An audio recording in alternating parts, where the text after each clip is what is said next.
Hi, welcome to another Colors of Prog, Season 2, Episode 4. I'm churning these things out. Um, and partly to make up for when I was sick with COVID and I was sick for 2 weeks and then I had another week of I don't want to do anything. And so I got backlogged with stuff and I constantly listen to music and listening to new music and old music. And it's probably why you're seeing more of these. I hope you guys watch them. I hope you enjoy them. Please, if you're on YouTube, subscribe. Raising my subscription numbers does really help. Um, Please feel free to comment. If you don't like the show, well, that's not nice. But if you don't like the episode, or if you didn't like an album, or if you thought another album was better that I didn't mention, that's cool too. A little different this time. We're going to review, I'm going to review a multimedia box set. In the Court of the Crimson King. King Crimson at 50. So, all right, there's a story. There's always a story, right? There's a back cover of anyone. So, this documentary was released last year. I'd be interested to see if this coming Tuesday, I believe it's Tuesday, if the Academy Awards will recognize it. Be that as it may, this first appeared pre-Christmas season, available, this box set, at an inflated price. And the film was shot over a period of time and finally finished in 2022. It was released to theaters in 2022.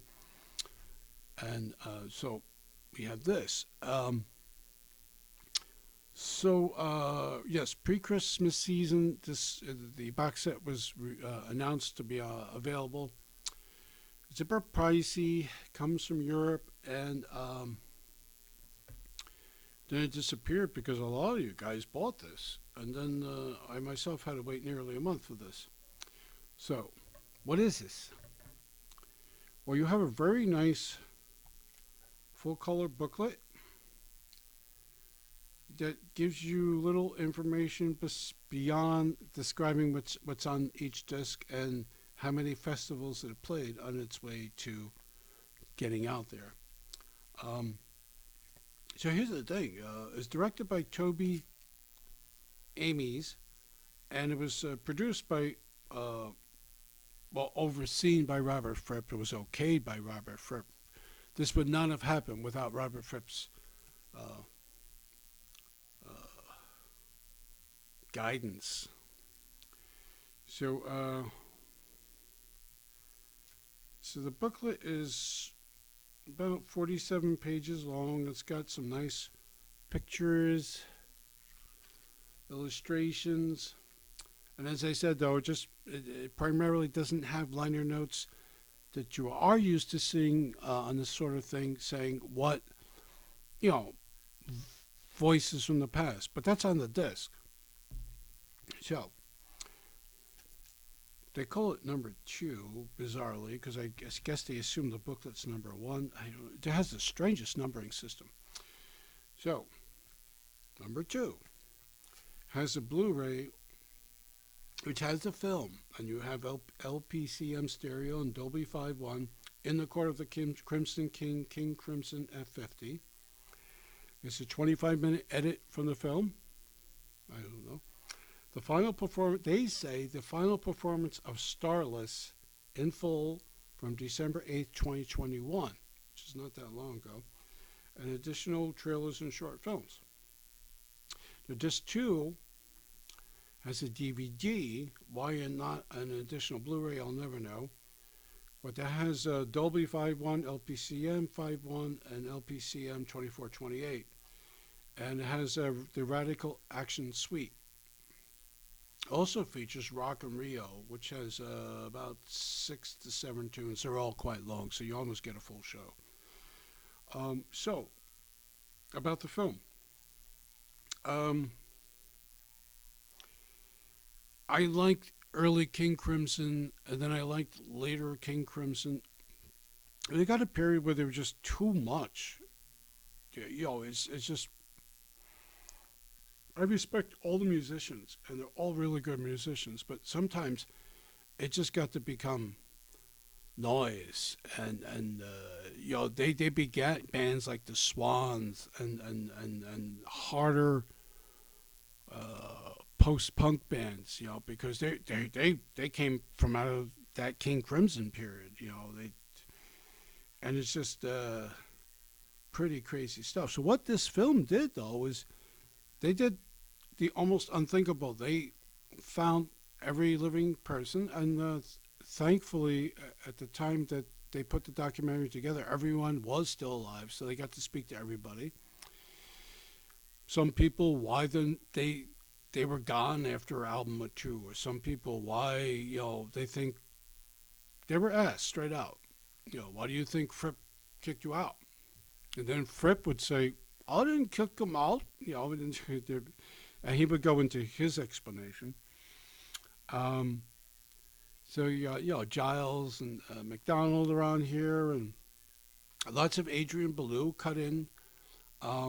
It's funny, I wasn't too keen on some of the Adrian Belew King Crimson material, and then when they showed archival clips, there's a lot of archival clips in the documentary. It's about a 2-hour documentary, and I'm like, oh, I quite like this. I got to go listen to that stuff again.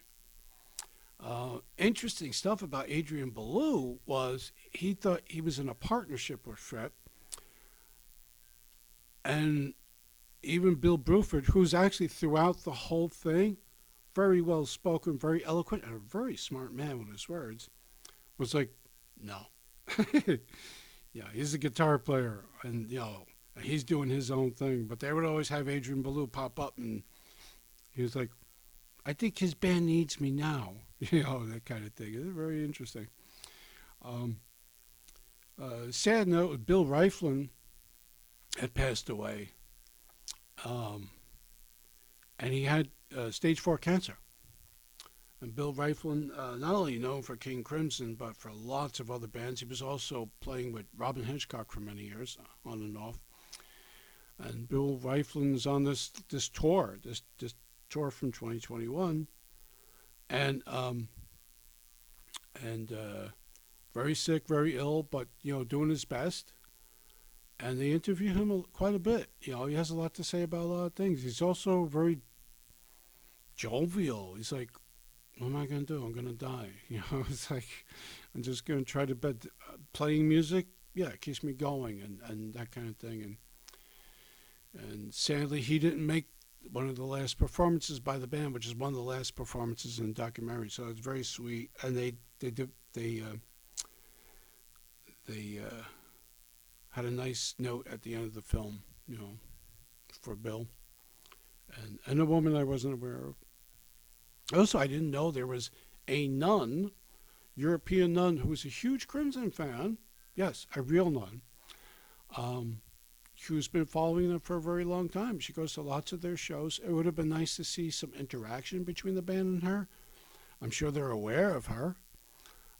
She has some interesting things, non-mystical, to say about them. So, yeah, the documentary, even if you're not a hardcore Crimson fan, you got to see this. It's really good. It's one of the best music documentaries I've ever seen. Yes, it's a big statement, but it's true.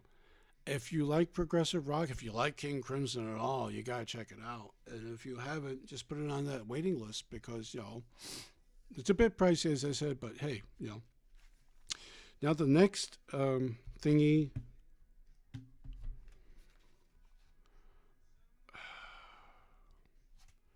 that was number 2, number 1. No, I showed you number 2 first. Number 1 was the Blu-ray with extra edits and Starless again, and Crimson Live in Tring, wherever that is. It's in Europe, I assume. That's audio only. And Crimson Rocking in Rio is film. And there's a 40-minute short film, Gentlemen of the Board, Backstage with Crimson. That was originally number one. So sorry, it's out of sync. I'm not going to re-record this for this. 2 was a DVD version of the Blu-ray with audio only for the stuff that's on the extra disc. Okay, that's 4 discs. 3 is really interesting. There's not a bad track on this. You have 21st Century Schizoid Man from a Steve Wilson edit in 2019. Moonchild from 20. These are all recent, really. Cat Food, Lizard, Letters, Sailor's Tale, Lark's Tongue and Aspic. Fracture, 2018. There's some Steven Wilson mixes from 2022, which is interesting. It says from the forthcoming In the Wake of Poseidon recording sessions.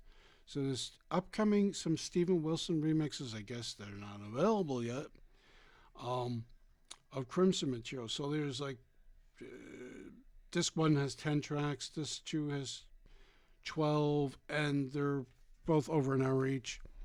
And then, there's Bill Riflin. He was doing soundscapes because I guess he just wasn't up to drumming at the time. Also, they have 3 drummers anyway. He would have been the 4th. CD3, another 10 tracks, including Vroom. That's an archival footage thing with Baloo. And CD4 is another thing. Also from the, it ends with Starless, which is being called the final performance of Starless from the final King Crimson concert live in Tokyo, August 12, 2021. And that's from the forthcoming Steven Wilson remaster, whatever, of that show. So, it's a bit pricey if you're a marginal fan. It's costly, and it's if you don't like Crimson and you think they're too heavy, or if you think they're too much out there for you, or it's like if you like progressive rock with the swirling keyboards and the guitar into play and the quiet, there are a lot. Well, here's what I learned. Fripp kind of restructured a lot of the noisier King Crimson tunes from Thrack and stuff like that, and he kind of made them quieter, but still have very much power. Very interesting how he did that. So I'd recommend it. I really would recommend it, but I understand that not everybody has spendable cash like that. So as I said, put it on your to-do list. But